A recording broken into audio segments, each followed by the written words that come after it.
Here we have a SAT math question. Okay, let's go the information. So we have a system of equations here. In the given system of equations, A is a positive constant. The system has exactly one real solution. What is the value of A? Okay, let's solve the given system. That is, we can write it as y equals to y. So for the y on the left side, we can take the sum from the second equation. So that is x square positive 8x positive a. So this is the expression is equivalent to y. So we can plug in this stuff for y on the left side over here. Then I'm getting x square positive 8x positive a. And for this y, we can take the stuff from the first equation, that is negative 1.5. So we have negative 1.5 over here. Okay, so here we have a quadratic equation. Okay, let's write this quadratic equation in standard form. That is ax square positive bx positive c equals to 0.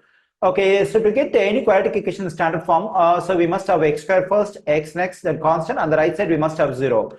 So here we have x square, x and constant, but on the right side we don't have 0, we have a number negative 1.5. So to make the right side 0, I have to get rid of this negative 1.5. For that, I have to add 1.5 to both sides. Let me add it. So this negative 1.5, positive 1.5 will cancel out. I'm getting x square positive 8x positive a positive 1.5 equals to 0. So this is the x square term, this is the x term, and already the question says a is a positive constant, and also 1.5 is a number, it's a constant. So this is a constant and this is a constant. So together a positive 1.5 should be considered as a constant. Okay, now we have the quadratic equation in standard form. Actually, we got this quadratic equation by solving the given system. And the question says that the system has exactly one real solution. So that means the quadratic equation we got by solving the given system must have only one solution. Usually a quadratic equation will have two solutions, but according to the information we have over here, this quadratic equation must have only one solution because we got this quadratic equation by solving the given system, and the given system has exactly one real solution. Okay, let's consider the quadratic equation in standard form over here. So if a quadratic equation has only one real solution, then the value of the discriminant, that is b square negative 4ac, must be equal to 0. So whenever a quadratic equation in standard form, that is ax square plus bx plus c equals to 0, has one real solution, then the value of this discriminant b square negative 4ac must be equal to 0. The same thing we have in our problem, because the question clearly says the system has exactly one real solution. So the quadratic equation we have over here has only one real solution. So the value of the discriminant of this quadratic equation must be equal to 0.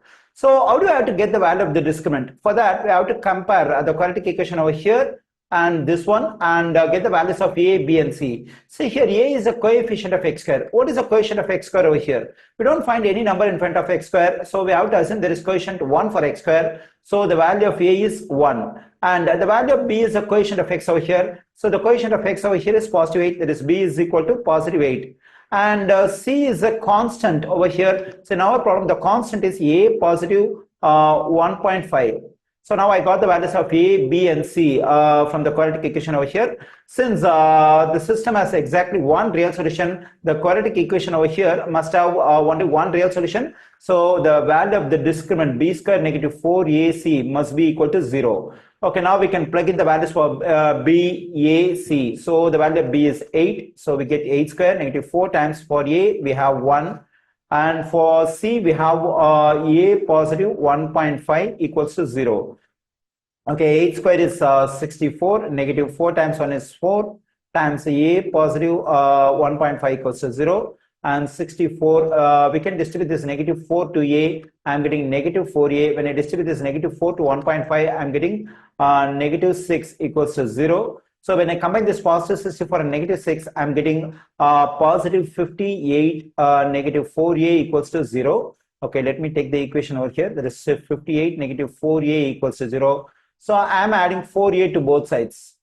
So because here the a term is having negative sign. So if I have a positive sign for a, it will be easier for me to solve this one. So when I add 4a to both sides, negative 4a, positive 4a will cancel out. I'm getting 58 is equal to 4a. So to solve for a, I have to get rid of this 4. So for that, I divide both sides by 4. So this 4 will cancel out.